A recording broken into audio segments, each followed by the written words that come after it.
So good afternoon. Here we go again for the seminar on individual and the masses. To celebrate the 100th anniversary of the publication of Masse in Psicologia today, we have with us Riccardo Panattoni. He teaches psychoanalysis at the Università of Roma. He established and directs together with Federico Legoni at the same university, the IPRS Research Center for Philosophy and Psychoanalysis. And he published several books. He's also in charge of a Rivista di Psicologia e Psicoanalisi.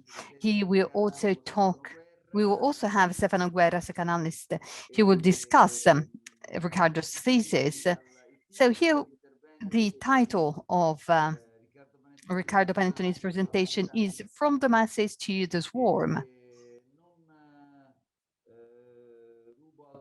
So without further ado, I would like to leave the floor to Riccardo for his presentation. I would like to thank him for taking the time to be here with us today.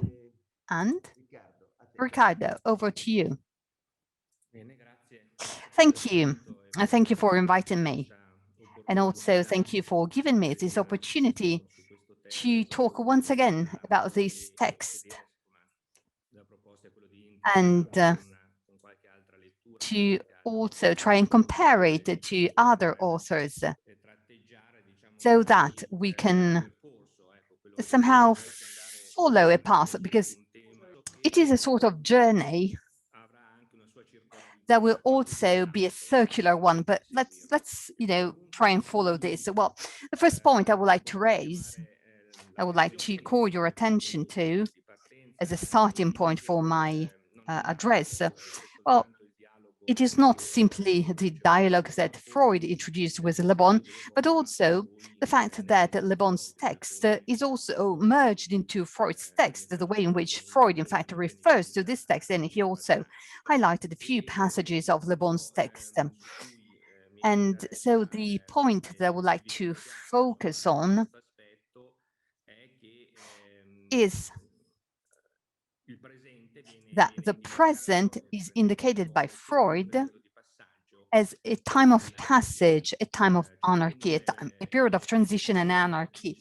So there is always a sort of instability. So the present would always has this feature of instability.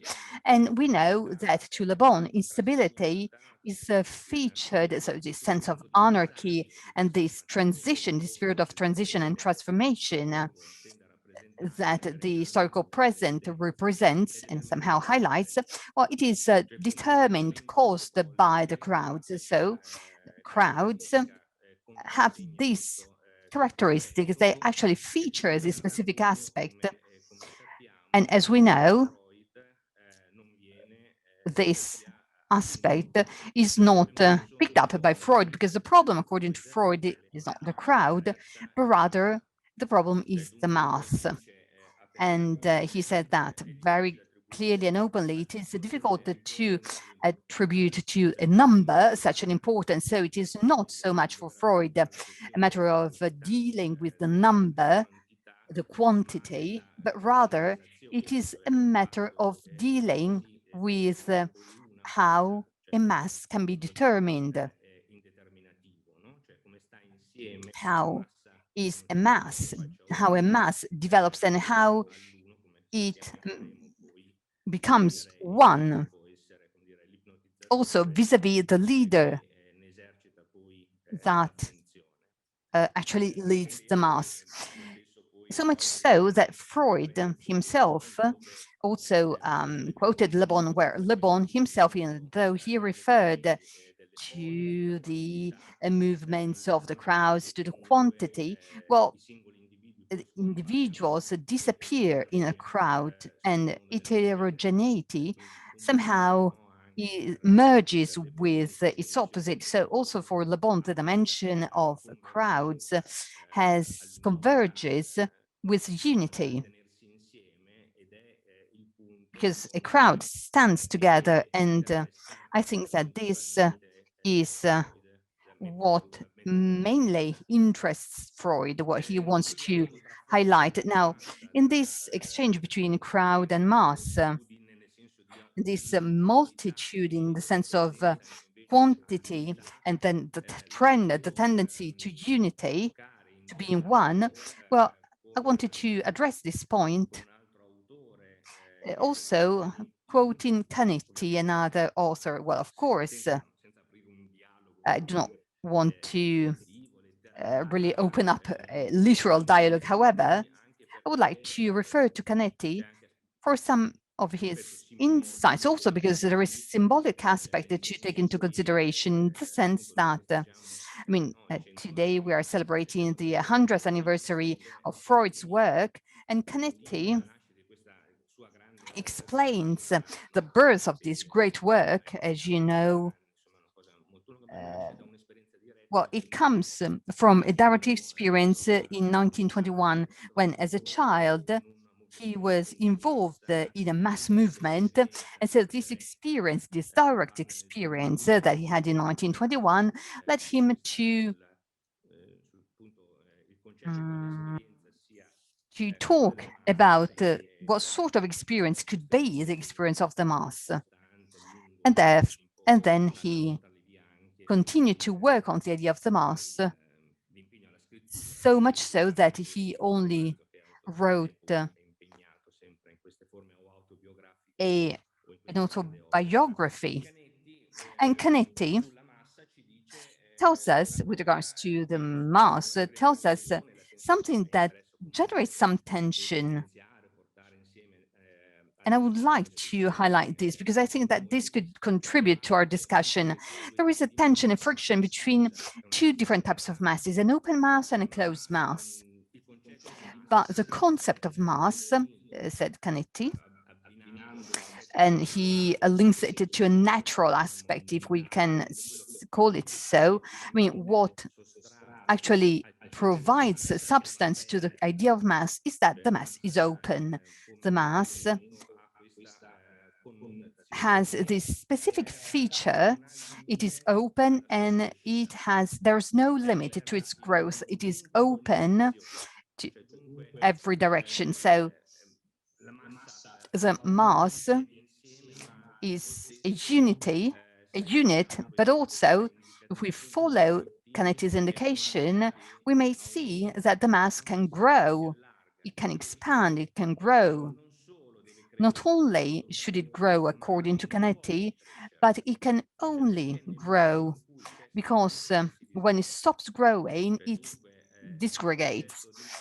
So the concept of mass has this way of growing, of expanding, and it has an expansion because it is static. So it doesn't grow for some dynamic, for some sort of movement. How could I explain this? It doesn't have to march on, and we will see this later on, because the concept of mass, it grows by necessity. It grows in order to remain one, to remain what it is, because when it stops growing, when it stops expanding, it will simply disappear, according to Canetti. So this is fundamental to Canetti, because the mass is, in order to be a mass, needs to be an open mass. And so we have this friction, open and closed mass. And then also Freud mentioned this, I believe, that these issues have already been raised in the previous seminars, because of course it is a cycle of seminars on this work. So I'll try to be brief, but it is necessary to do that, because also depending on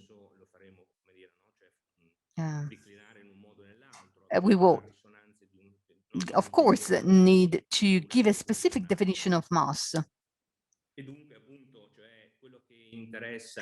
So what Freud was interested in, I mean, also if we keep this dialogue with Canetti in mind, so the contagion, according to Freud, is not on the same level as being suggestive. So Freud is not really interested in contagion, the idea of the enlargement of the quantity, but he is interested on what generates the mass, on what glues together the mass, on what turns the mass into a non-crowd, something that does not move, that is not dynamic, but something that is static, that is glued together. Whereas contagion is a manifestation of the act of being susceptible, of being impressionable. So he also says, and I believe that this is also a reference that inevitably, I also saw from the titles of the previous seminars, for instance, you talked about the father and other themes. So it is an inevitable feature that we have to compare ourselves with. So the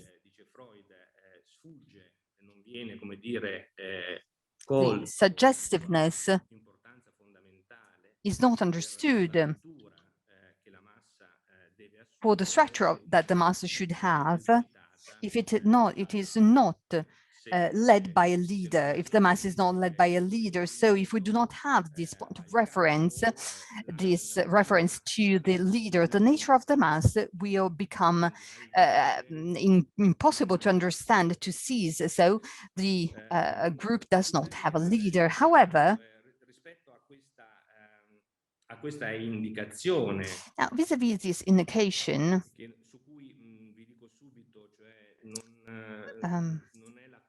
let me tell you, this is not the part that I will mainly focus on, even though it is a fundamental part. What I would like to focus on is another description that is linked to what Freud says about this aspect, is the fact that the mass is a group,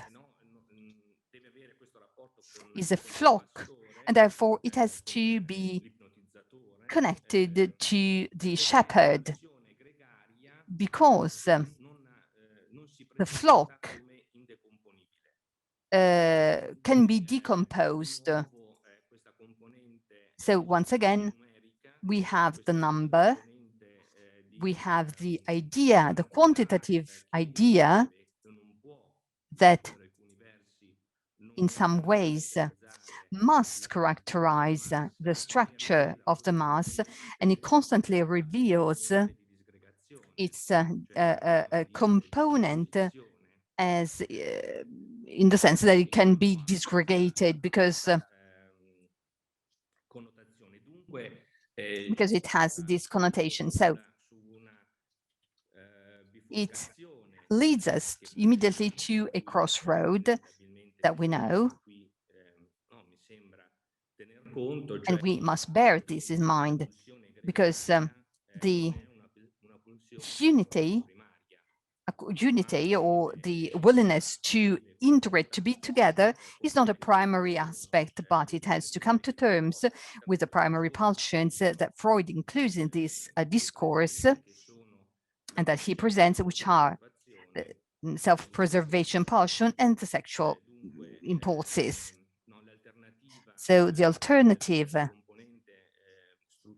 to the structural component of an open mass that becomes a quantity, but has to be one, it has to be glued together, it should not disperse in the crowd. Well, this needs to preserve itself, therefore it needs to guide itself towards sublimation, or it does not have this idea to last in time, and therefore it responds to the sexual impulse. So as the principle of pleasure tells us, it puts together the impulse, that's impulse. So if it doesn't go towards self-preservation, we will see also this in Canetti, but in a different way. So if it doesn't go towards this pulse, this impulses, the mass is discharged and it breaks down. So Freud focuses on a mass that needs to last over time, and it has to persist over time if it does not want to go towards its dissolution. So much so that it is possible to survive, for the mass to survive, she says. The mass can survive only if one leads the mass. So again, there is this necessary dimension, and the indications that we receive from Freud, at least apparently, then we could discuss about this. Well, it is that what the aspect that he wants to highlight is actually this aspect of a mass that has to last over time, that has to persist. And therefore the mass, again, says Freud, has to have feelings and thoughts which are led towards the direction that is wanted by the leader. So I think that we are starting to see the first links with Canetti. The direction of the hypnotist is not a movement, it is not a dynamic. The mass does not have to evolve dynamically, it doesn't have to go towards its multiplication, but rather it has to persist. The hypnotist has to give the mass a direction towards the mass itself. So the mass has to grow, but it has to keep itself, it has to maintain itself, because hypnosis promotes stability. It is not a place of transformation. The mass should not transform itself. The mass has to remain the same. And this seems at least the indication, or at least it is something that I would like to address. And so much so that in this dialogue with Canetti as well talked about the mass as an open mass, as a dense mass. There is a density in the mass. It is not a crowd. It is not a series that a reality that multiplies, but it opens up in order to keep itself dense, so as to overcome the fear of being touched, because that is typical of the individual. The individual is afraid of being touched. Homes are built so that we can keep away from other people, not to be touched by other people. So when you become a mass, you leave your homes, you live in common spaces, you find your density as a mass, and therefore you are not afraid of being touched. So once again, the ambiguity of being touched, which opens up once again to the difficulty of self-preservation and the sexual component, the sexual impulse. So Canetti somehow focuses more on this aspect, which remains anyway in dialogue, I think, in a very interesting way, I think, with the aspects that Freud himself highlighted. So we have the suggestion. Freud says that the suggestion is increased because it is mutually carried out. So the aspect of contagion is not is determined again by suggestion, because the evocation is not simply a principle of planification with a hypnotist, with a leader, but rather it also has a movement that is made mutually by all the components. So there is this erotic force, pulsion, that leads us to keep together also the contagion, but the contagion, once again, has to be able to have this reference to the evocation, to the suggestion of the hypnotist, so that also this multiplication can retain the same structure to multiply the suggestion, the evocation in the contagion, but this suggestion, this evocation should keep the mass as one. È questo, perché per Freud comunque all'interno della massa, lo dice facendo riferimento al sentimento amoroso, appunto anche questo. With reference with love feeling, and of course it has always already been debated, it's to be in harmony. That is for the mass is surviving in its keeping its density, and that's the expression of a relation, an harmonious relation, of being in harmony in its structure si preserva nel tempo. that is preserved over time. So if we have to introduce this reference of the loving relation in the mass, we do not have to explain, as Freud says, through love, because we can understand love through hypnosis. So it's hypnosis that explains love. So there's this tension to a becoming, a static becoming, that to a certain extent, it's an aspect that I'm really interested in if we interpret it in a different way compared to Freud's vision that tends to sublimation. The hypnotic relation, as I say, is in a never-ending loving attachment that excludes love satisfaction, sexual satisfaction. So the hypnosis is this dimension that is keeping the loving aspect there without pushing it towards the sexual impulse, rather towards the self-preservation trust. So the danger that is in the disgregation apparently belongs to the formation of the mass. That's the discharge. So Freud states openly in this text that sexual impulses have to be inhibited, having this sublimation connotation, so that long-lasting bonds among human beings are created. So if the mass has to last in time, there is this warning, this orientation, and so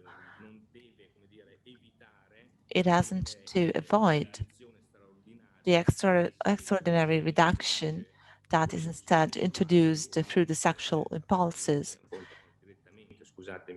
as Freud directly states through this chart. So sexual love is bound to extinguish in the satisfaction. So in order to last, there has to be an inhibition towards the goal. So Canetti raises another issue on which I would like to draw your attention. That is he says that the main event in the mass is this discharge. He even says that without this, the mass has never existed. It can exist, really is formed, is shaped through this discharge. That's the shaping act of the mass. So again, on this reference, an important part is based, that is, it's a mass that has to surface through this discharge in its time limit. And so Freud instead says that in order to be such, the mass has to try to avoid this. The fact that it's distinguished by its elusive nature.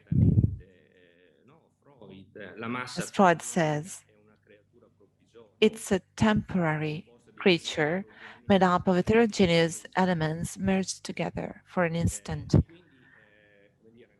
It's something temporary. So this component, nevertheless, has to be abandoned. And Freud makes, to me, a very fast operation, a different kind of operation compared to what Canetti indicated, that there are closed and open masses. So it resumes the open mass, which has to be kept over time through its capacity of getting institutionalized.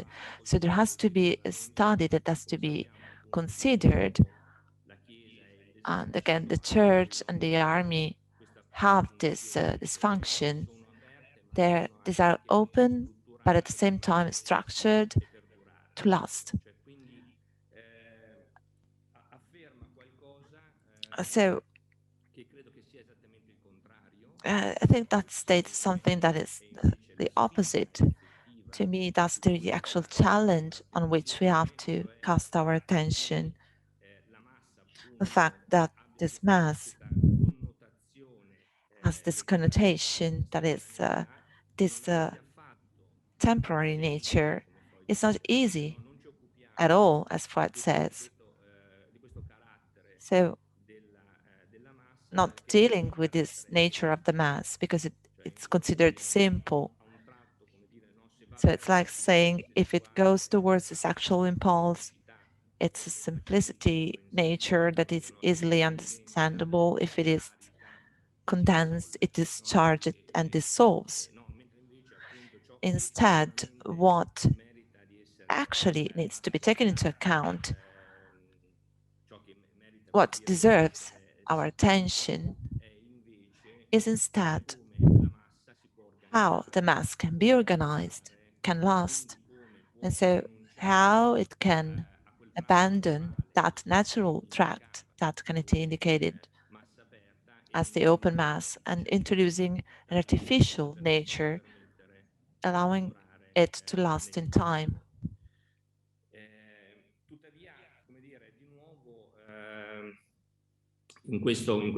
Anyway, in this dialogue on the concept that Canetti introduces,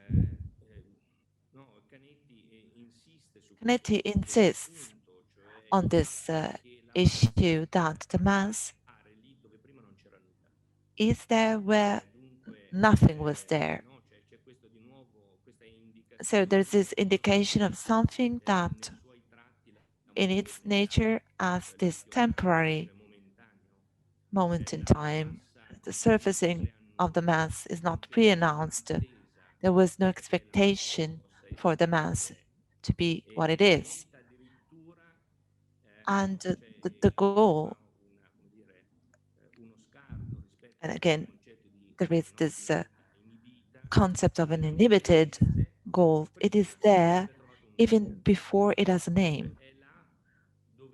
It's there where black is more black, where the place where the majority summoned. The mass is eventually open, it extends itself, but is projected inwards towards its center as this inward tension movement where there was nothing before.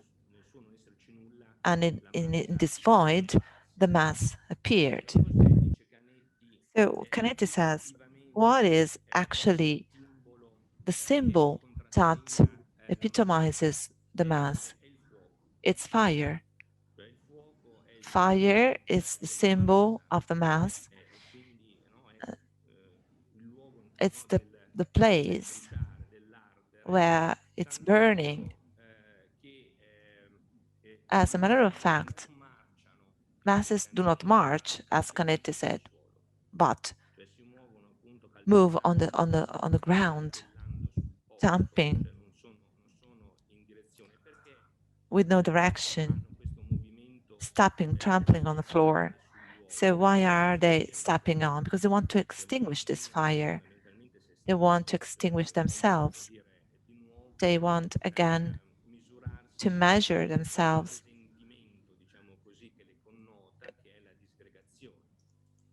towards this feeling of self-destruction. They want to measure themselves with this constant threat of dissolution. So as for this dialogue between Canetti and Freud, so going towards my conclusion, I would like to make two references.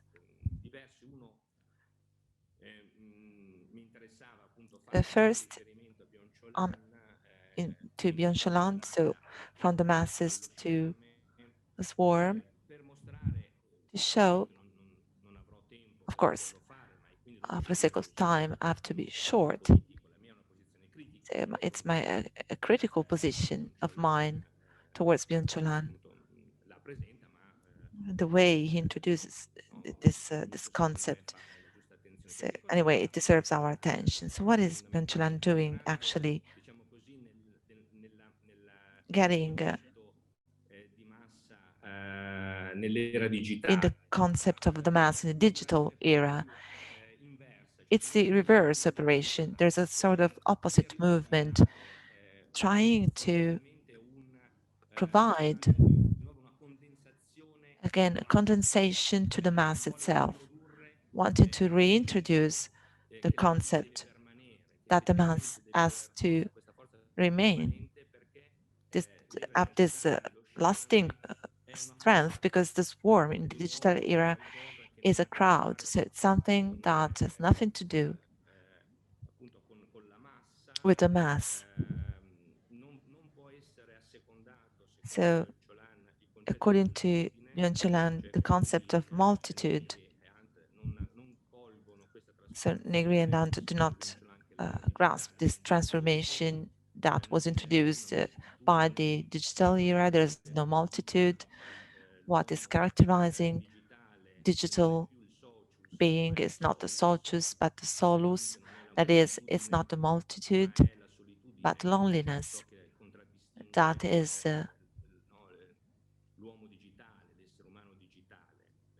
indicating the digital human being. So this characteristic of the swarm, it's something that we are starting to measure ourselves with today. It's this incapacity of becoming a mass.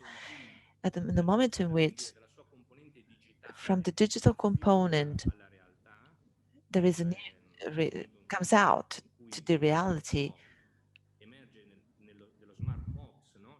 in the smart mobs, not even in the flash mobs.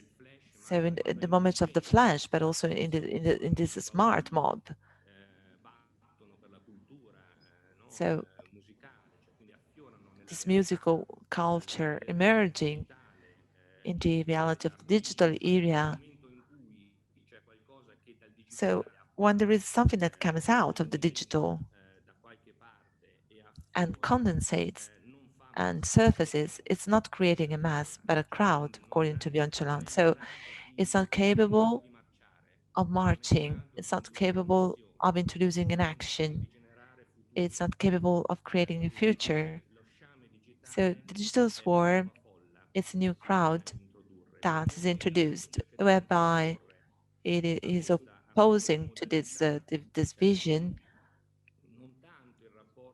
not much the relation between mass and power, but the fact that the mass is the power.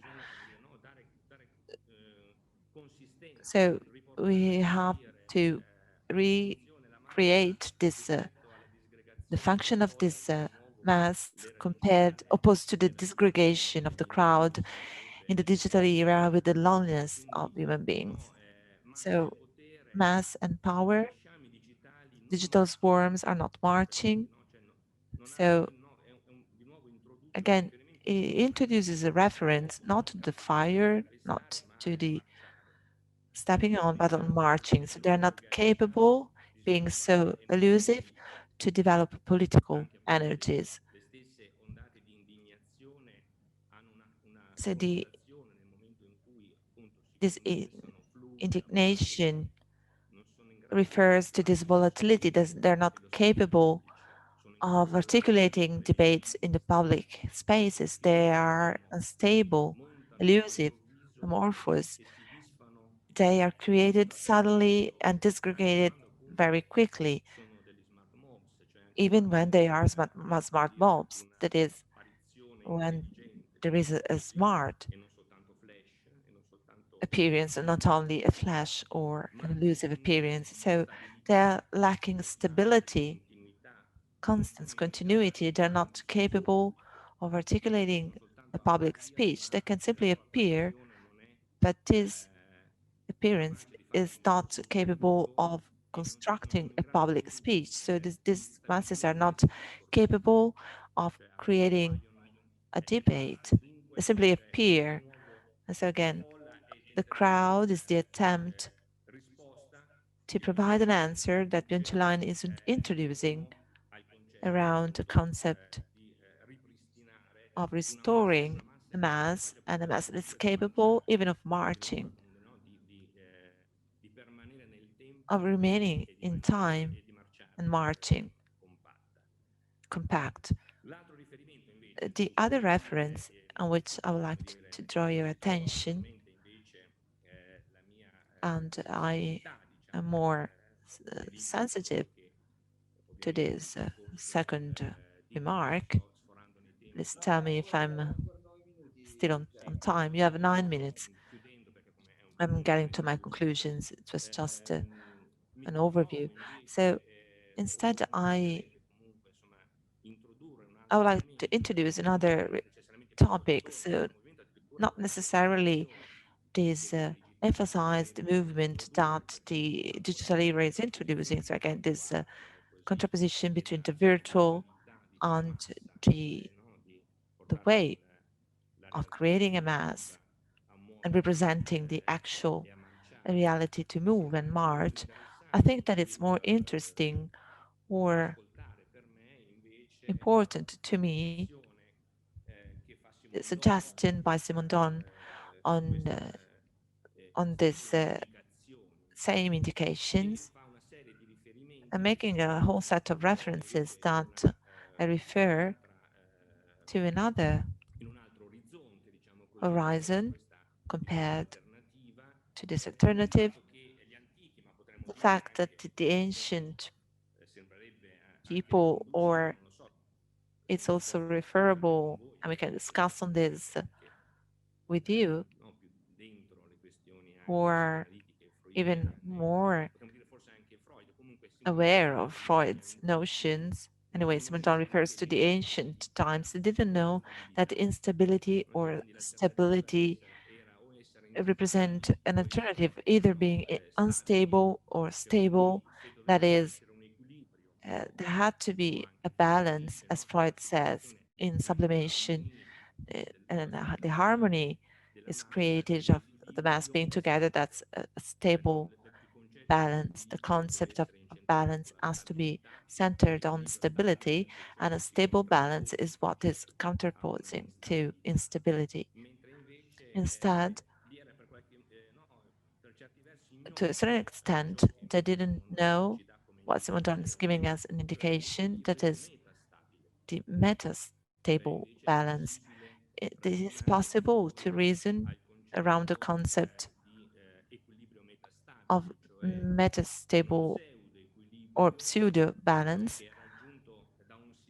that is reached by acquiring a quantity of energy that is higher to what the most stable state would create. That's a pseudo balance,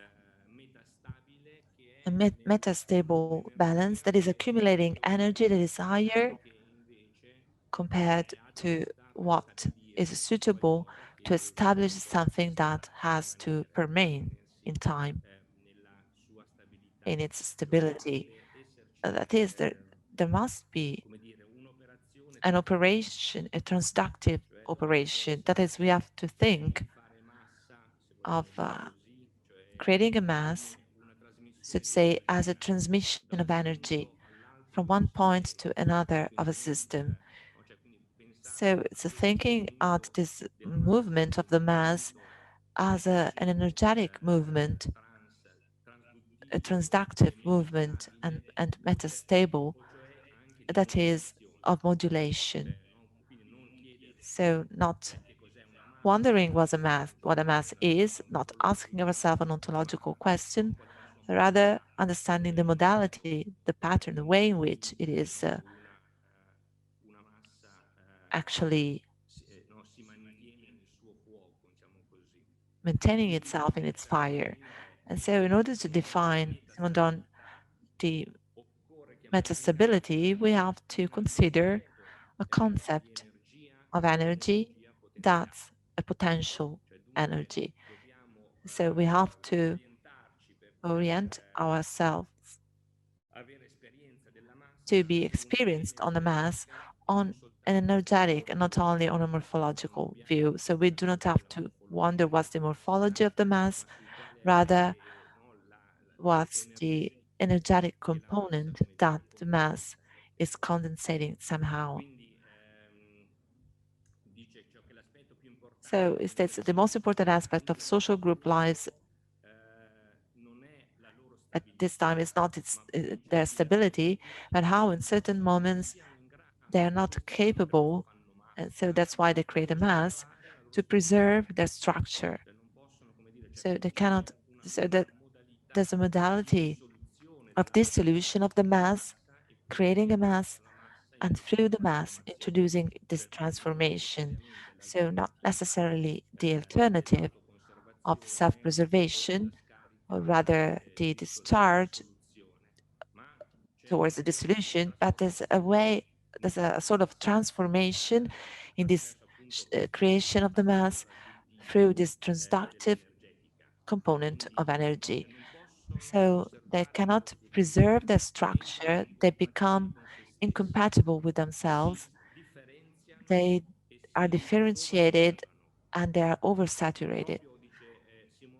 Simondon says, as with a child who can no longer remain in a certain state of adaptation, and so as it happens to the child, even groups are disadaptive.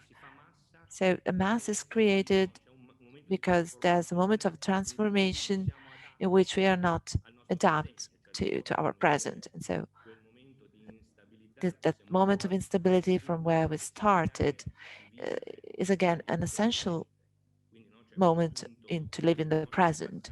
So it's a transitioning, anarchical transformation point that is needed so to introduce a change.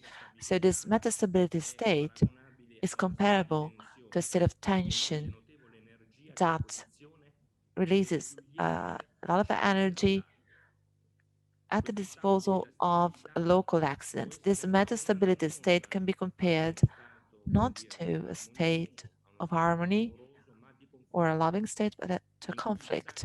in which the instant of the highest uncertainty is the most important one. It's a waiver of the previous forms and their adaptation to the living environment. Anyway, these mass phenomena have to be considered as the preconditions of accumulation of energy, as the potential that is exerted in a camp. So I will stop here. Thank you, Riccardo. You've been perfectly on time. So before leaving the floor to Stefano, I would like to say that it provided me a couple of suggestions. And I would like to understand if it's suitable.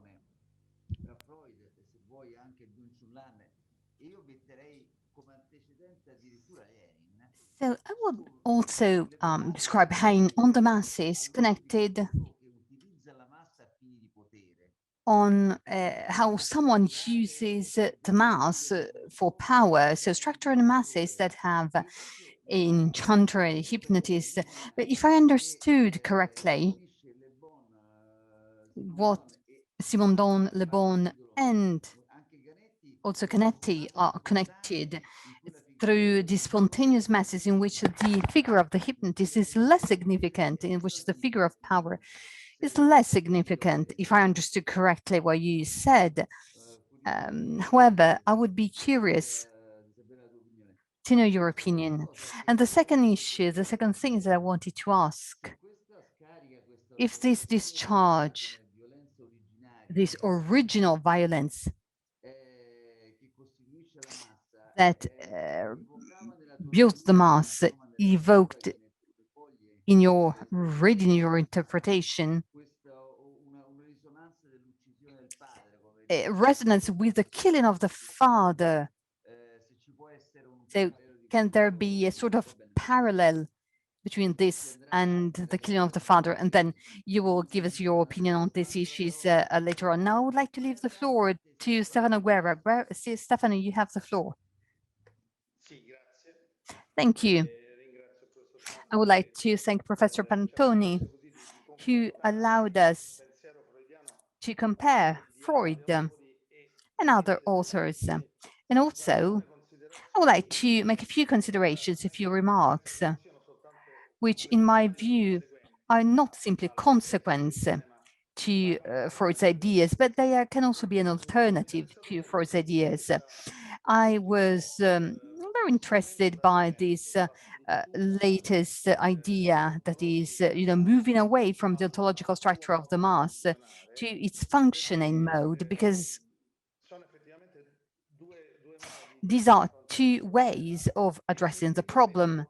And this also allows me to insist on something that I had already said, which is probably the mass that is described by Freud, the way he describes it, is one of the possible masses. So as we said, as we heard, also from other speakers in the cycle of the webinars, well, also the original myth of the mass is one of the possible myths. So it is true that all the moments are moments of passage, of transition.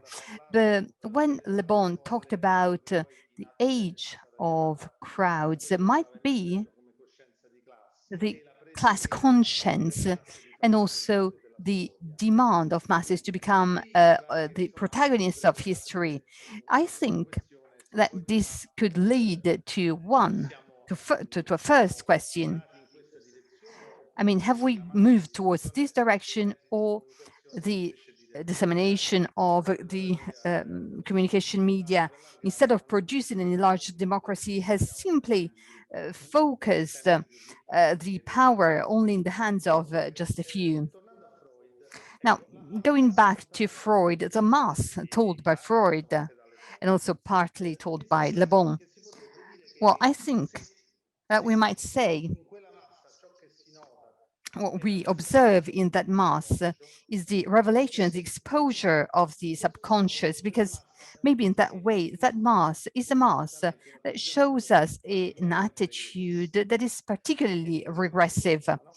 Why? Because I believe that the things that we have met are the following ones. We do not have the ego of the individuals vis-a-vis the reality, and also repressed impulses, especially destructive ones, are freed, and also individual spaces are overcome. We simply act. And the defense mechanisms that are used seem to be the most archaic ones.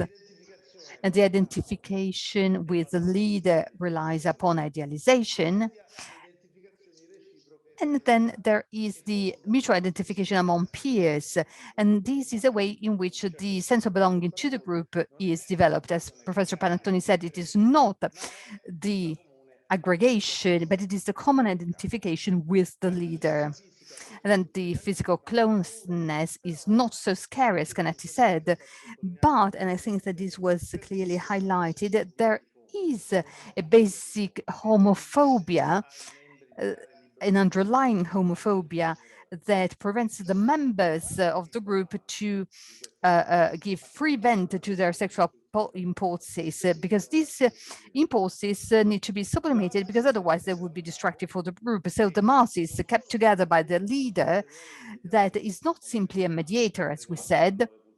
So he, in a way, he rules all the various impulses, but he is also the only manager, let's say, of the desire. He's the only one who can satisfy, who can meet his desires, the only one who can go towards the discharge, in a way. However, this father, as Marcin said, never existed. So maybe it is simply an imagination for which we can feel some nostalgia. However, that is enough, as it hinders the satisfaction of the desires of the various members, and is also, and then we also listed, we also heard that the leader, as a consequence, is identified through a series of skills. First of all, the capacity to identify the enemy. Another is the skill to attract the libidinal desire of the others, because it helps, it enables them to fall in love with him. The skill to identify the information that can be passed on with greater ease. As I said earlier, the capacity to also trigger archaic and primitive defense mechanisms. And again, the capacity to satisfy one's desires. There is the problem on how we can choose this leader. And we heard previous speakers who said, according to them, for instance, it doesn't seem that this leader need to have some very specific characteristics. Any leader will do. And his success and decline may be sudden and unstoppable. So it seems that it is important to satisfy the imagination of the time, the imaginary of the time, instead of having some personal structural specific characteristics. And then there are also other elements that leave me speechless with regards to the mass told by Freud, that is that the desire for women has to be channeled through monoganism. Only the father can have, the leader is sexually free. But I do not see where women are, if not as the women described by Gadda, who idealize the leader, and therefore they contribute to increase his phallic power. So this is the first question, after this long introduction to what we've heard from Freud. So I would like to ask, can we say that the mass described by Freud is not the mass, but rather his masses, his mass, his idea of mass that probably comes from his psychoanalytical background, or at least one of the ways in which the mass can be constituted. So maybe the primitive mass. So this, and I entitled this first point as transformation. The second point of reflection, I would call it mass, swarm, and temporary reality. Now, besides what we said about the swarm, the studies on the swarms, including robo-swarms that were studied by physicists, well, they seem to be very fertile because they propose the description of a specific relationship between the mass and the individual. And in these contexts, the individual doesn't seem to lose social adaptation mechanisms that may lead him to repress or lose his impulses, their impulses,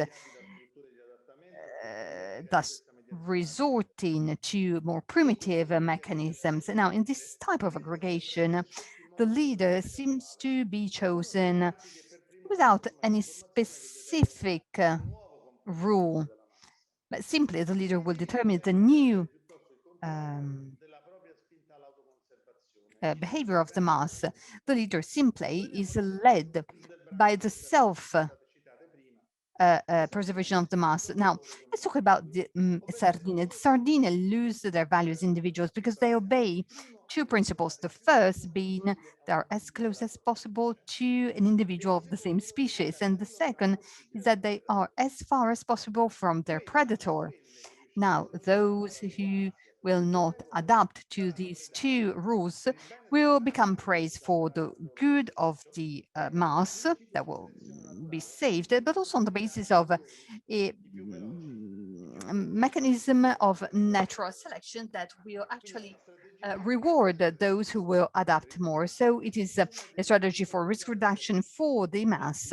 It's also a matter of self-sacrifice. So the good of the whole group is greater than the good of the individual. But I would like to highlight that it doesn't matter who is in the group. So to go back to Cholan, but the matter is not really so much the solitude, but the problem is solitude in company.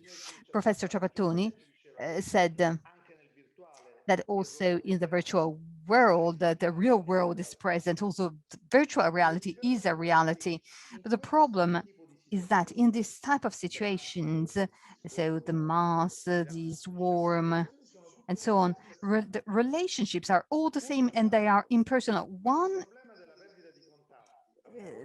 So the loss of personal contacts is not such because there is not the physical presence of the bodies, but rather the others cannot be avoided in presence or online. The other is a body without empathy, without feelings, without anything.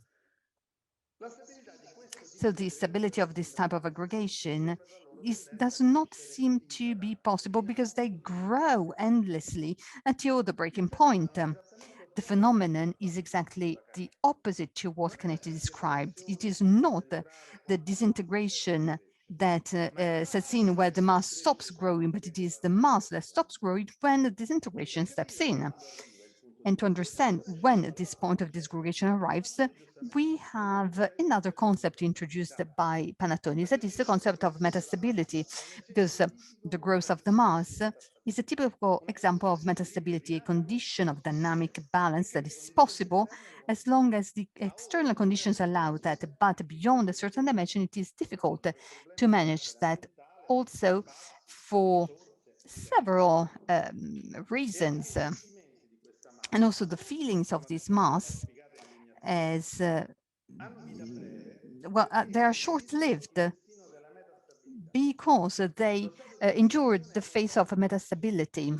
There are states of friction that can grow up to a certain point, but then the discharge is needed, which allows the group to pause and readjust. And then only after, the group will generate another state of tension or friction. So it doesn't matter what the causes that generate this disdain, indignation, resentment have been removed. The group will need to invest all of its energy on any other event. So in order to relive, to experience anew this indignation. Now, considering the fact that the individuals would be so the individuals must recognize themselves in their behaviors, even though these behaviors are influenced by the communication modes, by suggestions, by evocations, and so on. So I wonder, what is the concept, what has become of the concept of free choice? What has become of free choice? And also, I would like to ask, if possible, what are the conditions for the indignation, resentment, outrage that we talked about earlier can turn into a choice, in opposition, in rebellion, or anyway, in a behavior that frees the individuals from their the influences they're under. The last point that I would like to focus on is it has to do with the discharge. I think that the metaphor of the field is the best one. Now, we have to consider it in a very enlarged way. It is not simply the analytical field that we already know, because I think that here the idea of field is introduced to provide not only an alternative from a scientific standpoint, if you want, that is different from the idea of a psychic energy, but it also provides a vision that is more compatible with the more modern visions of the mass that Benvenuto referred to the latest seminars, the mass as a network. So if the network better explains mutual interactions of the individuals in a mass, because it develops the theme with regards to the transmission of information, that is communication, the idea of field explains from where these interactions take the energy to develop, because any neurophysiological, artificial, and natural model entails an energy source in order to function. So we know that in Freud's vision, the pulsion, the impulse grows as long as it reaches a point of discharge. And if such, it can be considered as pleasant or satisfactory. It is a sort of emptying oneself. And we can say that referring to physics, to the dynamics of fluids, and everything is placed within the subject, even though the subject needs an object in order to be activated. And the idea of field instead entails that the attraction among the various bodies is placed among themselves. So all the bodies need to have a potential energy that is determined by their condition in the field, and a kinetic energy that is triggered by its attraction or repulsion from the other bodies present in the field. Now, this model not only allows us to see the unconscious among individuals, but also it shows that the energy balance of the unconscious is metastatic, it is dynamic, because the individual is pulled by different forces in the field. So the presence of various forces in the field also explains how we can achieve metastability, like atoms, where electrons constantly change their state, going from one orbit to the other, and therefore this may generate an intermediate distance among the bodies, a sort of orbit, so that the bodies are not too far away from one another, nor too close to one another. So the right distance, as explained by Schopenhauer, it is also interesting to see that this model not only explains the attractive force that tends to go to a lower level of metastability, but also it explains the dynamic energy and other types of energies that can be explained by the eros or lambda, or so if you want. It could also be explained by the attraction of the other bodies in the field. Now, this viewpoint allows us to better put in context Simon Don's presentation, whereby the subconscious is not only dual, but it is also present in the social life. If we then discovered that not only the discharge of the tension can be perceived as pleasure, because it is also triggered by the forces present on the field, we will go beyond the idea of pleasure, but also beyond the idea of pleasure as nirvana. I understand, however, that this principle goes beyond the today's discussion. I will stop here. Thank you, Stefano. I think that for Riccardo, there are many elements. Well, I would like to say that there are a couple of people who asked the question, Pietro and Arturo, but there were also some remarks. Now, there is a question. Terenzi, yes, will ask his question. And then there's also a question, because I think that it was also connected to what Stefano said, the comment question by, sorry, let me see who asked it, by Dean, who said, in reality, Canetti talks a lot about the leader. He talks about the paranoid traits and talks about Schreiber. Freud instead does not comment on the leader structure. Why is that? I think that Stefan, in a way, also mentioned this, but I would like to leave the floor 5 minutes to Riccardo Panattoni for first response to the first comments, and then we will have Pietro Pascarelli, Arturo Passioni, and Renzi. Mi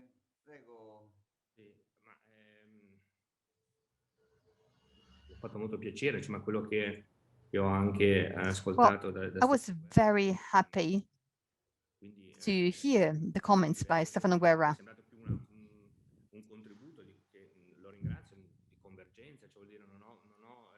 Yes, I thank for this contribution.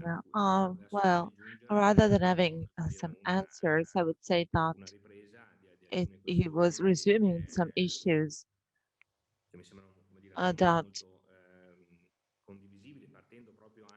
I share. Of course, there were many considerations, so I cannot go through over all of this. Anyway, some references that came out. First of all, the concept of field. I agree with this. It's a matter that is very important, it's essential, and probably it has to be still to be listened to somehow.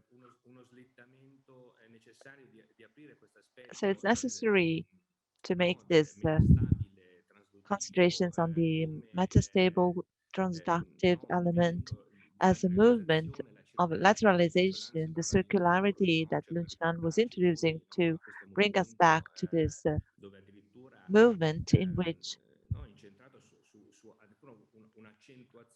there is an emphasis, a further focus on the masses that march. So the leader is chosen randomly. They choose the leader according to this marching. So instead, it seems to me that in this metastable aspect of the field, and so again, we should make some considerations and remarks on this. which are quite demanding, but do not have to be neglected. There's a further concept of the swarm, like sardines do not march, but trample the fire where they are.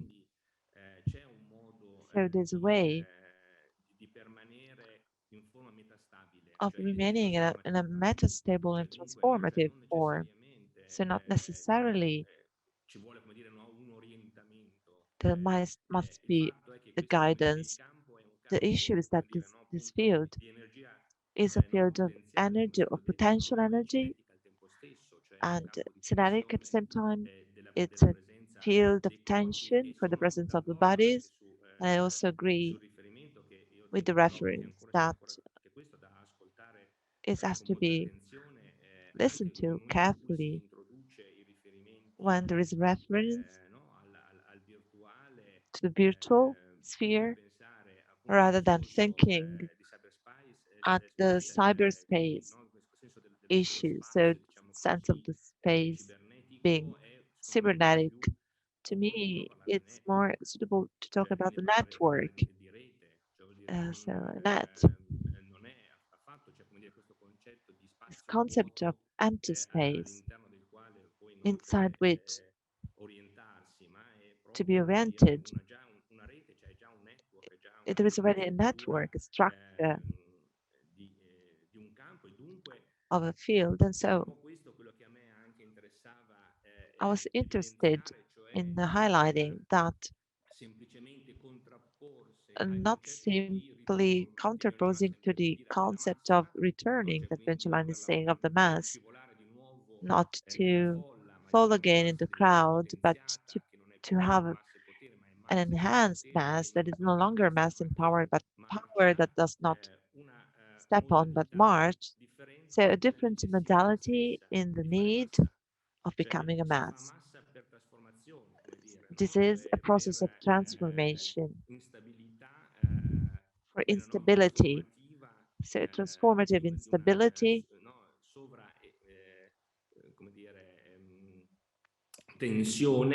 of this overtension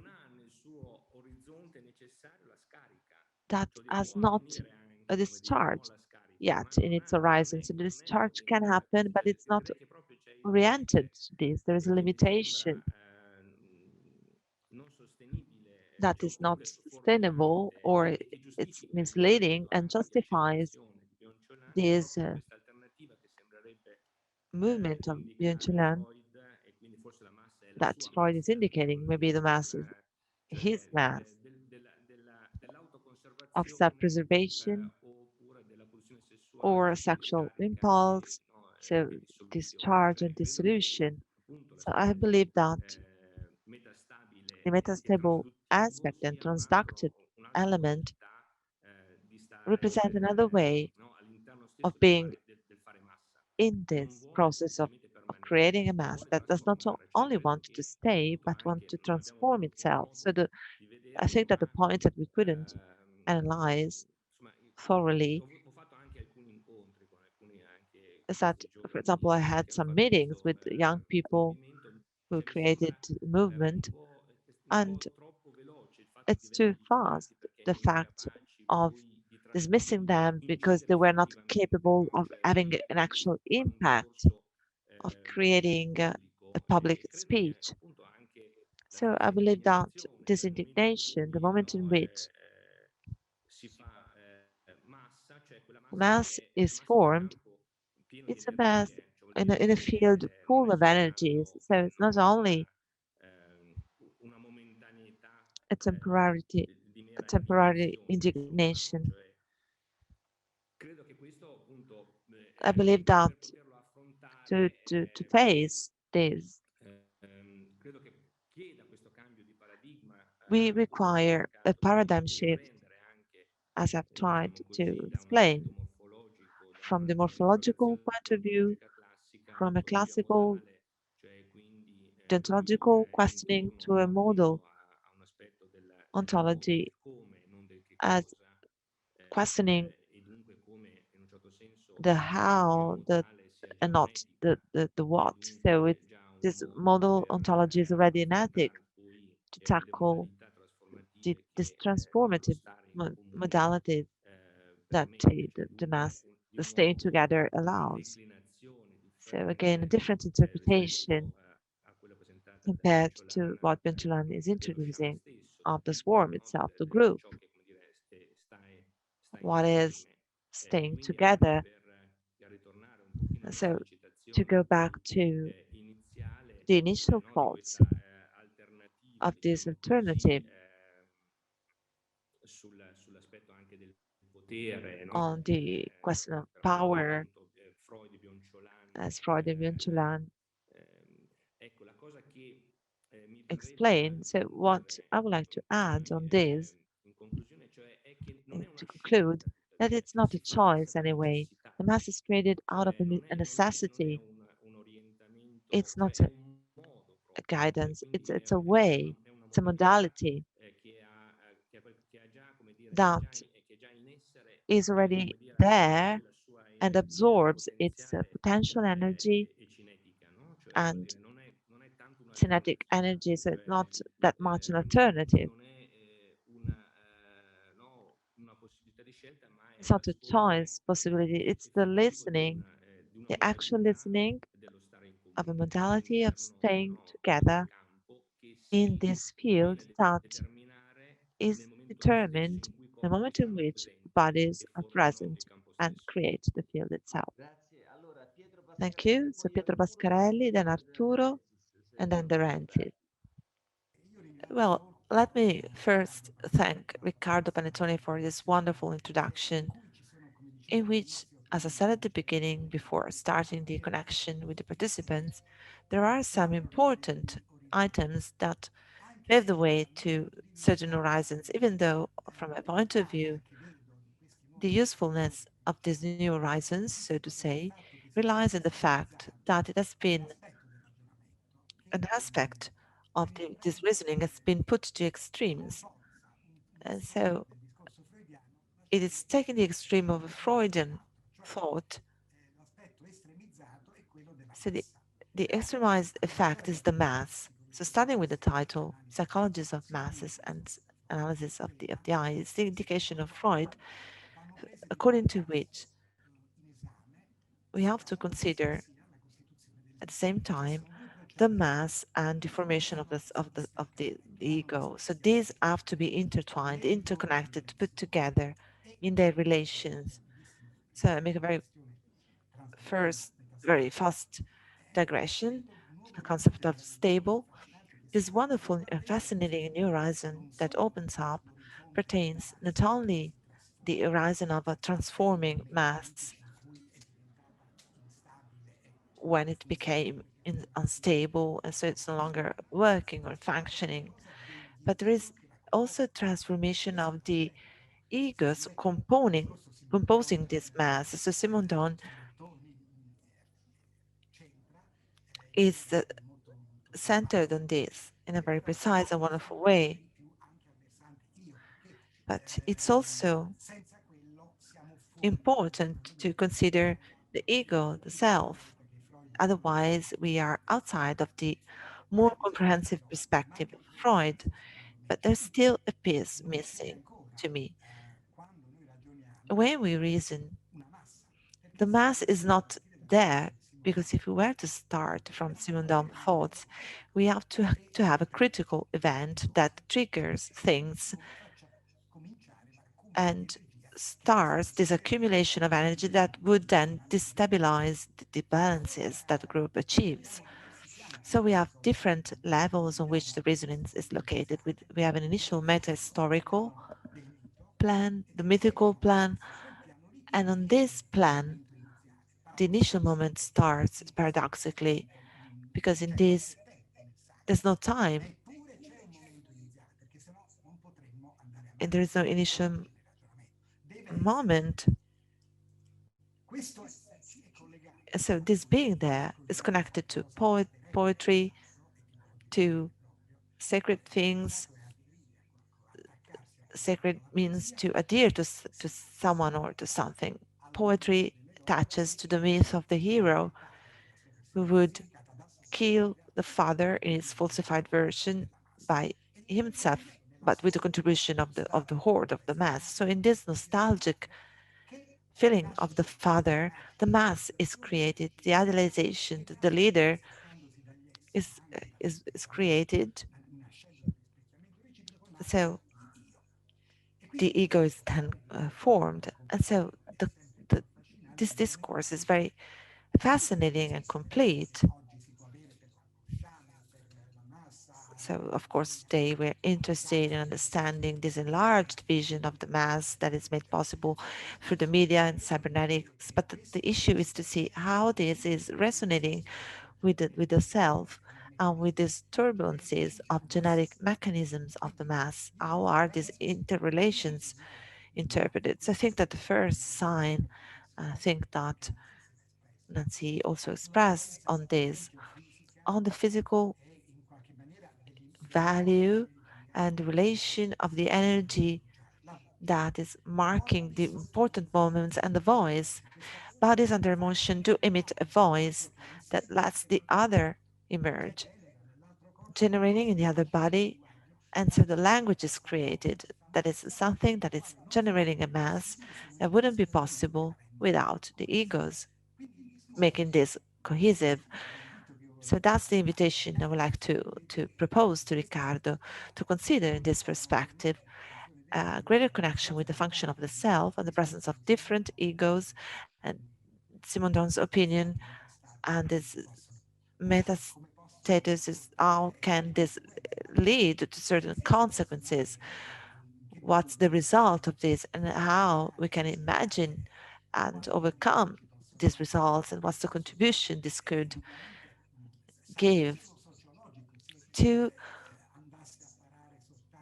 a debate that would be only sociological if we only analyzed what is the mass, and a very interesting consideration of stepping on or marching. So the turning key to Freud was the connection with the ego. Yes, thank you. Pietro, Arturo? Would it be better to wait for Panattoni's quick answer before going to another question? As you prefer. Well, yes, yes, I would like to reply because, again, I cannot but thank Pietro and Stefano. These are all very interesting remarks. Also, with you, Raffaele, I would like to thank you. I'm gathering all these insights to start dialogue rather than an answer. So, very quickly, I perfectly agree also on this latest remark of Pietro. I mean, I'm also pleased because these are all topics on which I'm working, of course, and I'm working on the concept of subjectivation, not mass, but subjectivity. And so, to a certain extent, this focusing, this greater focusing that I've tried to identify in my overview beforehand was because I tried not to keep this greater attention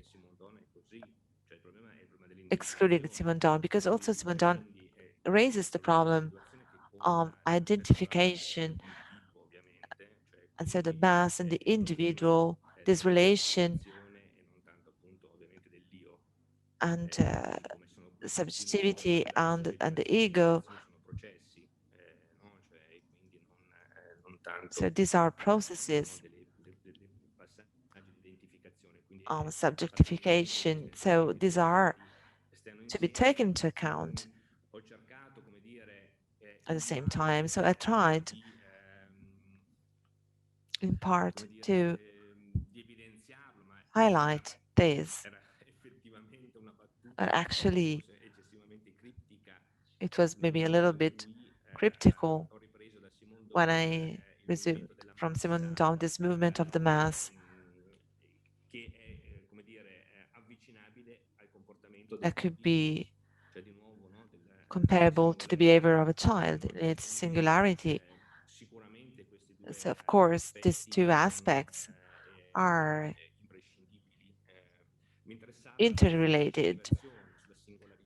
On subjectification, singularity, and the field, these relations, of course, I've been working on this a lot. So analyzing the interpretation of the concept of the mass due to the context of our debate. I wanted to provide more attention on this. On the other two aspects he raised, we need to better understand, meaning that this aspect, this reference to the myth, to poetry, I think that, of course, this could be a path to listen. Unnecessarily need for intellectual honesty to say that my indications in this regard relate more to a process of permanence. I was interested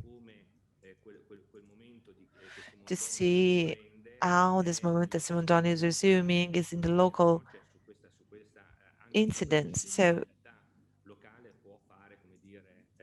no, massa, cioè dire, no? Cioè, quindi non also this local accidentality can generate a mass going through this movement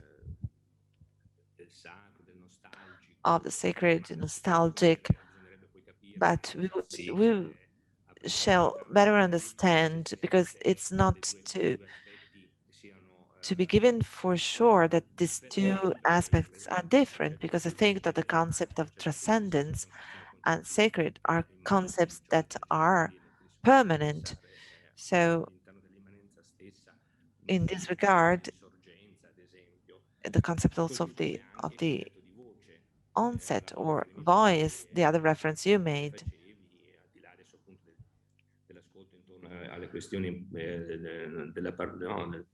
issue of partage in C and so on. So I think that again, it's a matter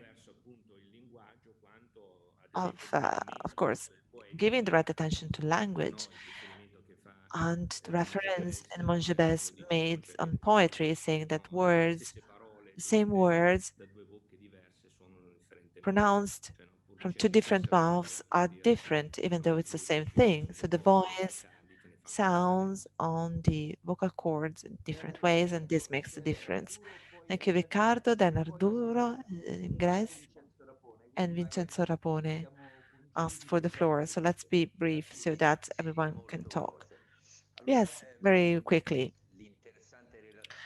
This interesting report by Panattoni raised a sort of curiosity in me. It's a clinical curiosity, so to say, as I personally deal with the clinical setting as a psychoanalyst. So resuming Nucharan, we thought about this subjectification, and so we moved from the socius subject to the solus subject through this representation of the swarm. So not a mass, but a crowd of loneliness. This could be said. So this crowd of lonelinesses raised to my mind the concept of Elio Facchinelli, claustrophilia, that is also connected to a hint that Panattoni made, talking about Canetti as regards the fear of being touched, and used this metaphor of houses that are used to be protected and defended from being touched from the outside. So that's a characteristic of the human being. So Facchinelli talks about these characteristics of claustrophilia, of the desire of being closed, as a feature that is present in the temporary world, the pre-virtual, pre-web, pre-ikikomori era. And so it's like it's claustrophilia Facchinelli is reconnected to the fear of being touched of Canetti, maybe we're moving towards the emphasizing the fear of being touched and reducing in a claustrophilic way to isolation, a crowd of loneliness. Are there, the question I'm asking, are there new ways of social aggregation, hypermodern social aggregations? And so the final question of $1 million, the contemporary nature, the actual times, is there an increase of claustrophilia through the swarm, and so the risk of this sort of evolutionary catastrophism? Magari avessi, come dire, le risposte, sarei molto If I contento. only had the answers, I would be very happy. Come sapete, appunto, insegno etica e psicoanalisi. As you know, I teach psychoanalysis. Ho fondato e dirigo questo I founded and I directed the Center for Psychology and Psychoanalysis. So I have to say that I have a lot to do with psychoanalysts. I have to say that I have always been surprised by the fact that philosophy and these themes that we are addressing today are profoundly clinical in nature, or I would want them to be, because I always feel ill at ease when a psychoanalyst tells me, all right, so let's focus on the clinical aspect of things, because we have a clinical aspect. And then so you see, all of a sudden, philosophy is very self-referential in a way, whereas I believe that the lack of that the clinical practice is the metastatic field between psychoanalysis and philosophy. I think it is a metastatic and transductive field. And so Facchinelli's text on claustrophilia is very interesting. The crowd of solitude, the crowd of solitude. I think also Bracalenti highlights this. And I think that we should pay heed to this. And what I tried to say, and what I would like to insist on, is that I do not believe that the answer that we need to build a mass, that there is the need to un orientamento, diciamo così, verso quale marciare, no? Cioè dare di nuovo give ourselves a direction to go towards. Alle soggettività, perché, come so that our individuality can find its body again. I think that it is possible. I think that this might bring about a shift in paradigm, which is necessary. So we could. So I think that we should no longer focus on the house, but on living, on dwelling, which doesn't mean having a house, doesn't mean being closed up in our homes, but it means that our lives, because it is an individual's life, is a life that can actually be inhabited. So I think that this is a way in which we can fully live our present, because if the present, if this transient place, this place of instability, then We need to live it, but we have the possibility in this field to live the present fully. And we can live it in a way that can also express the solitude of the house and turn it into something that can be inhabited. This is a philosophical element, if you want, but I think I would like to talk about this issue, and I think that this could also have clinical aspects to this. Thank you, Riccardo. Jenny Lorensis.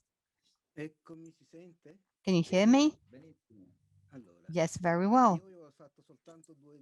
I have asked a couple of questions in the chat, but as you given me the possibility to speak, I will ask them. First of all, I told you that probably the swarm was spontaneous. Well, I think that the swarm is probably remotely controlled. It is not spontaneous. Going from the mass to the swarm, and even if we talk of the mass according to Freud, as Pietro Pasquarelli said, it is the relationship between the psychology of the masses and the analysis of the ego. But the problem is the leader, the head. And in the swarm, this is not present. The way in which the swarm is built, it has its own orderly structure, and the leader can be variable. I think that this was said, but it should be probably further explored. And then I also had a question, because we referred to the digital swarm. However, there is a previous text that this refers to, and that comes from Bauman, and it is the text in which they talk about the Homo consumens and the swarm, the restless swarm. So I wanted to understand if the criticism of the digital swarm could be also connected to the text and to the thoughts of Bauman's thought. I'm saying this because I partly share the criticism on the digital swarm, because we actually need to give a lot of importance to the tool and of course to the message, but anyway it is an instrument, or the network, as we said earlier. Then what we said earlier about Bauman, but that referred to something that has to do with economy. So with the not the digitalized Homo digitalis, but on the consumer. So I was wondering whether this description of the swarm that goes from the digital to the digital world to the consumerist could also be the object of less criticism, and whether it could be the object of more interesting considerations. I wanted to say something. What I said earlier was simply this.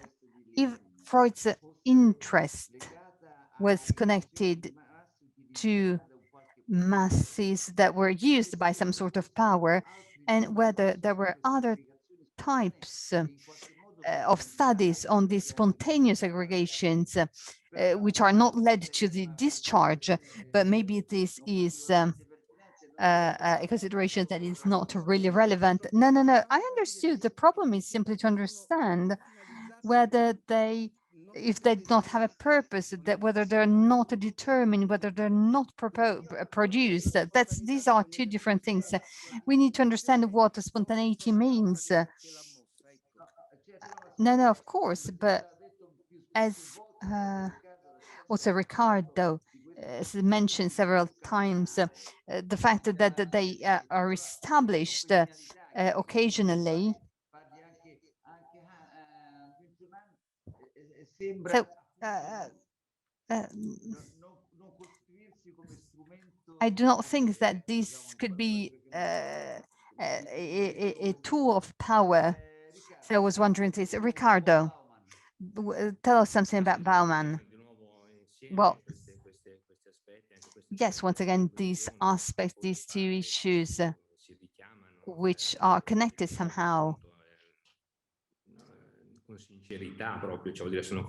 I mean, these are things that we have to think about.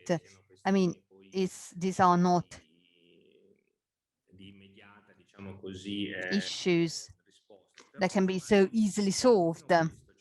But I feel, well, I am quite convinced of this. When we introduce the element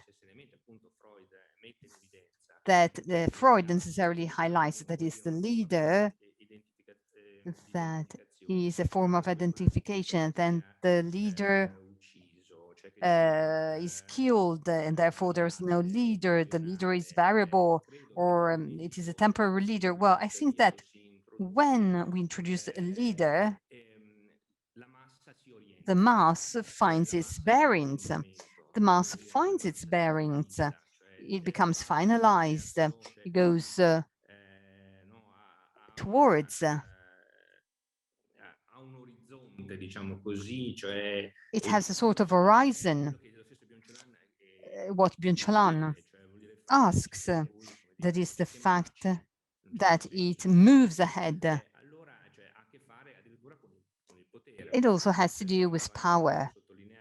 And I wanted to highlight that no longer masses and power, but the mass is power. I think that a mass always has a goal, which is normally being against. Earlier, we talked about the Sardinia movement. They are against Salvini. So this is an element that Freud perceives. A mass is often a mass that is against something, because after all, Freud always talks about a political mass. You skip the line. Well, never mind. I don't mind any interruptions. I think that there was also this reference from what Stefano said. This was also reintroduced by some previous speakers, the concept of enemy. But again, this is the issue, you know. If politics, if this is politics, if this is the reality,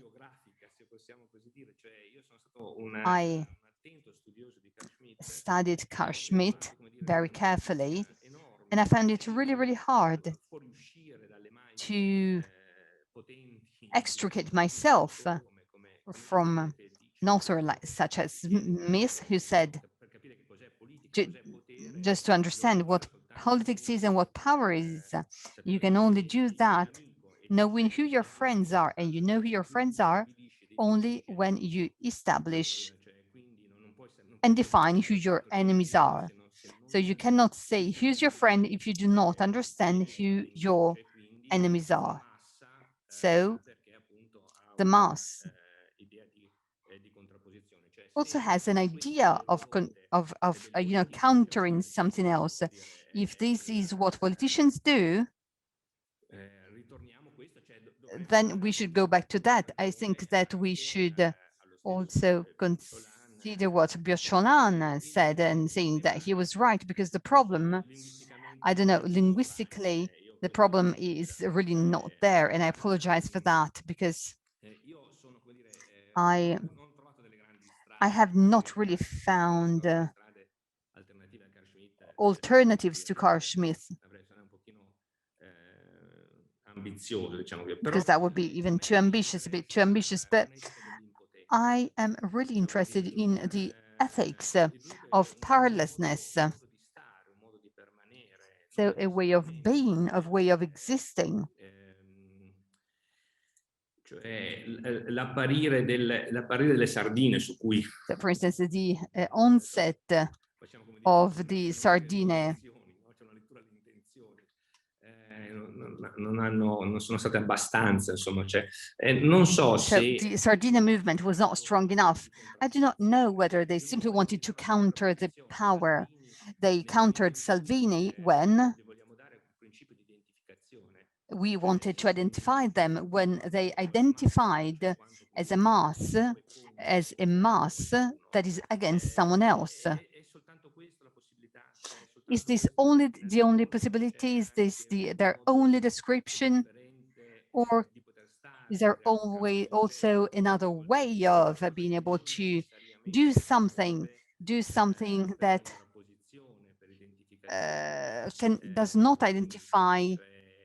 does not develop its identity simply as opposing an enemy?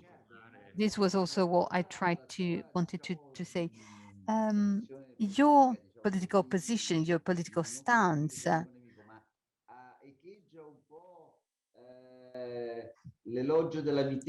is also in line with the politics of virtues. Do you agree with that? Well, we should think about it. We should consider the virtue. Well, the virtue can also be virtual. So if we managed to decline knowledge, the awareness that the virtual dimension is a virtue, or that virtue has a virtual trait, then in a way, this might be something that we need to support, to endorse. So this also answers the other question. It has to do with the digital world. This also has to do with Bauman, that is a certain critical sense, I believe. I think that we need to have this modernity, to have a critical sense. I mean,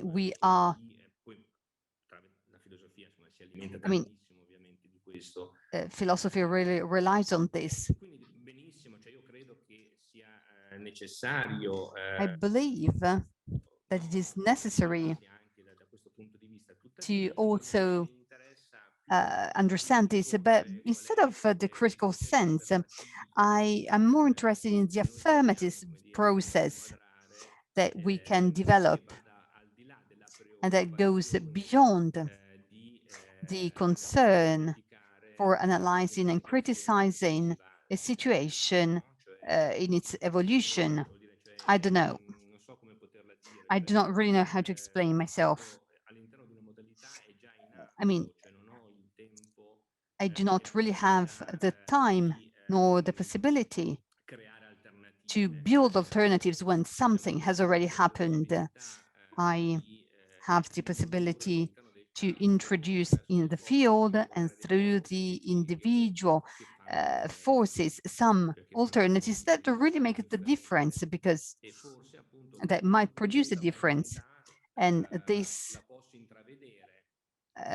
different way of being, I can identify it in the Sardinia movement, because they built a new space, a new movement, and they do not necessarily move and march against an enemy.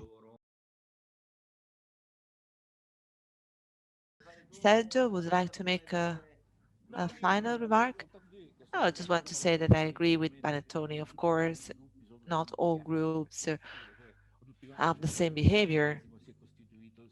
Christianity was first introduced not as a masse with the German connotation, so against, but being against something might be the cause of many groups. So socialism itself generated as a mass against capitalism. So there's another remark, but of course it's too late. Anyway, the fact that this essay is called Psychology of Masses and Psychoanalysis of the Ego. Why? psychology of masses. I think that Freud wants to say something very important, that it's not possible to have a psychoanalysis of masses. It's possible only to have a psychoanalysis of the subject, and this could open up an even more important dimension. That's what we call psychology is always a psychology of masses, and psychoanalysis is the only non-mass psychology. So I think that's the line we should question ourselves. Thank you, Sergio. Considering that our institute originates from a previous association, it was a group called Psychoanalysis Against. So this against was re-evoked suitably and brought me back to the ancient times of our institute. Yes, Riccardo. There are so many things that have emerged. Anyway, starting from the end, that's the final message that would stay. I made a reference. Veloce. Of course, again, maybe it's too fast or too implicit. Anyway, the fact of not calling or not necessarily indicating the aspect of the contraposition or the enemy doesn't mean that the question of conflict is not there. And so I also refer to Simon Down to the state of conflict in the instant of higher uncertainty. So the final instant, decisional moment. So it was this modality I took. It's not harmonizing from the critical point of view. Doesn't mean to eliminate the concept of conflict in this modality of the staying, the permanence. And so for the other indications, of course, there are lots of gaps. Some fundamental authors are always missing. This goes by itself. It's not possible to mention all the authors, and sometimes the authors who would provide an essential contribution are missing in the speech. Anyway, certainly in the moment in which you introduce a certain kind of concatenation that on the problem of the mass is interesting, but concatenation that would lead to another element. And so some authors, of course, have been skipped, but as went on, to me, is fundamental. So the argumentation concatenation couldn't be possible. My intervention was not on the foundation of the mass. It was not an ontological proposal. So what is the mass as a definition? And so, of course, the horizon that was traced and organized, it cannot be measured on this foundation with all the consequences that might follow, as you have perfectly highlighted. D'accordo anche sul problema, certo, cioè voglio dire. And I agree also on the problem of the solus. We are all incantati, cioè enchanted, so to say, from the screens. And in this regard, of course, these are only remarks, but all the studies we are conducting on this relation with psychoanalysis would, of course, take all this into consideration. The screens are bodies, so if the screen is a window, there is a new horizon coming out, another perspective. So if we grasp the problem to consider the screen as a body and the bodies are screened, we have to reason on this aspect. And another kind of concatenation would open up. that should be tackled and listened to. But I think that in this regard, we are studying on these relations. So the issue is important. Another aspect that may be missed, but again, this was not avoidable, and your intervention spurred this consideration in me, talking about the screens and virtual meetings. It's very important, again, to consider cyberspace, this aspect of the space. I think that an important issue on which we should ponder, which I have not introduced, is the time issue. I think that the actual interpretation to tackle these issues is the problem of time rather than space. And so we should open up a whole debate on the chronology, sequence, the simultaneous nature in the cyberspace. It's anytime in instances of repetitions, asynchronous repetitions that would deserve a whole set of remarks that I did not consider in my speech. So also with Sergio, this reference is interesting for me. I think it's something I try to insist on, that is the interconnection between singularity and the shared tract. The modality, this modality allows this movement between singularity and the common impersonal tract. So a life is singular and impersonal at the same time. So there's a mass psychology, and there is also the psychology of the ego that go hand in hand and are together in their tension. Thank you, Riccardo. These were two very intense 2 hours.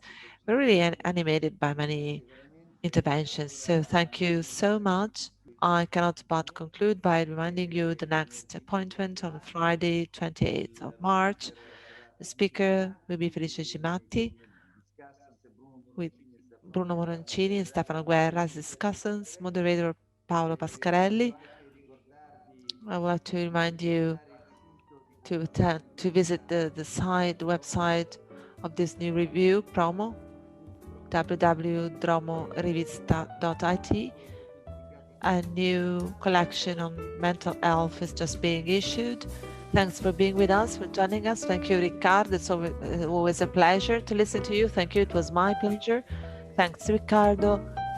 And see you on the 28th for Massen. Thank you and goodbye. Ciao Arturo.